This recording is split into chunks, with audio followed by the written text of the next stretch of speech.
What's the best piece of advice you've heard at any conference you've filmed? I filmed, I don't know how many conferences and events that are all like talks that I've heard, right? Over that time, there is so much kind of generic advice that I've heard, but I think the best thing that I've ever heard is that a thought or a fact as a general statement piece of advice. I think ultimately what we're talking about when we look at this piece of advice is like belief systems. Fundamentally, there are very few things that you believe about the world that are actually facts, and most of them are thoughts. And I think that when you begin to, it's almost like when you peel the veil of reality back and you begin to like essentially make the unconscious conscious, that you can see like, let's take for example, like I don't like fish, right?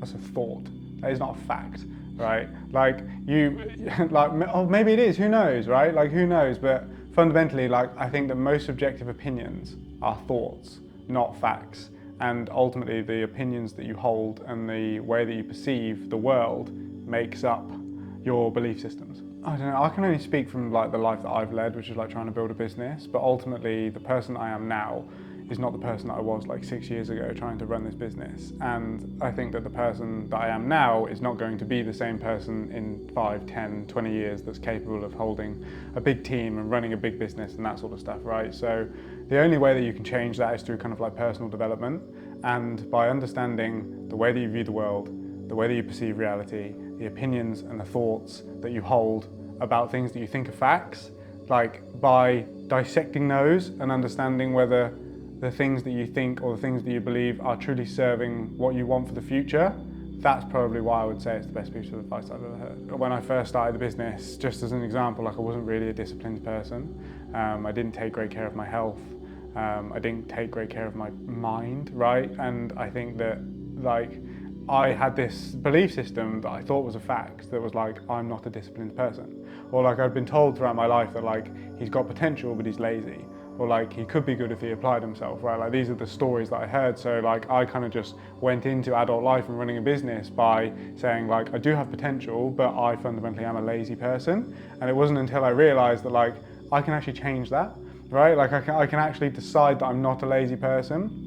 And then therefore I'm doing the actions that a not lazy person would do, like getting up early and focusing for 8 hours a day, and you know, or even like let's say that you were somebody that didn't like conflict, you were like a conflict avoidant person. It's like, is that really going to serve you? Because in business, like you're going to come up with conflict all the time, and learning how to deal with that rather than just assuming that you are a conflict avoidant person, right? That's a thought. That's not a fact. You can change that about yourself. And I think it's just so important to be constantly monitoring the beliefs that you have and who you think you are, and if that person is capable of achieving the goals that you want to achieve, and therefore living the life that you want to live, right? It's almost like maybe the person that you are at the moment isn't the person that you want to be. Yeah, to a degree. I think that you have to be careful with that, because it's like the person that you are now is probably a better rendition of, is probably closer towards the person that you want to be than the person that you were, right?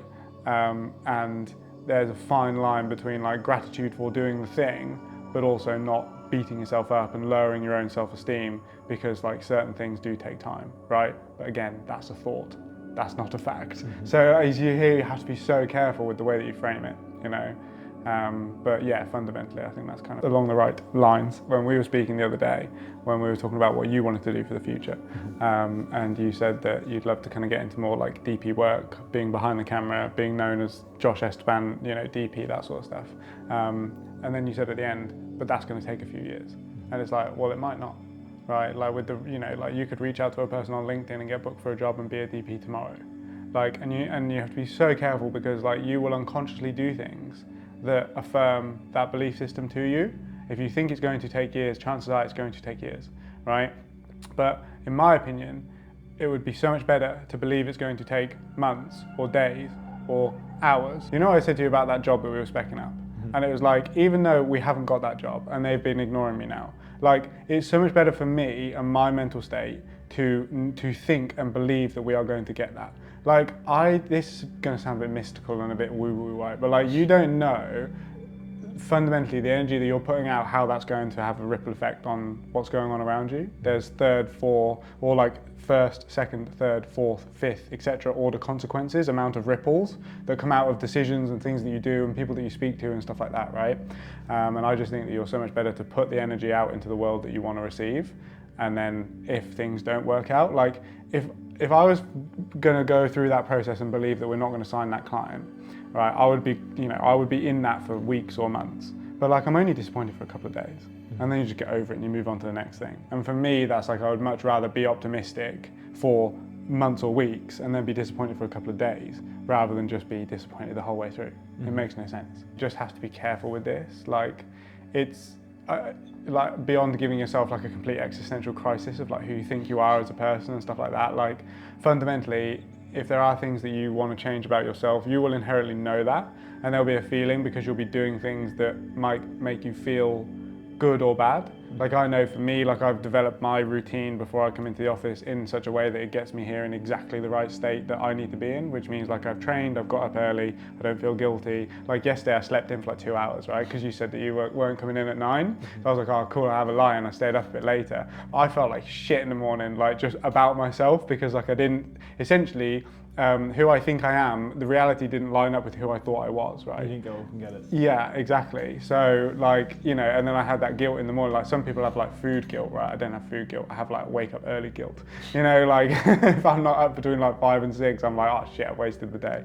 But again, that's a thought, not a fact, right? So like, you know, you just have to be careful with it. I think that like, there's nothing wrong with you as a person. You just have to understand whether the beliefs and therefore actions that you are taking contribute to whatever you're looking to do, and be constantly reviewing, but not in a way that kills your self-esteem, right? So if you're an overthinker, maybe it's not as good a thing to constantly focus on, but that's up to the person, right? And that's kind of what I wanted to say. Easy, done, 3 videos, smashed. Boom.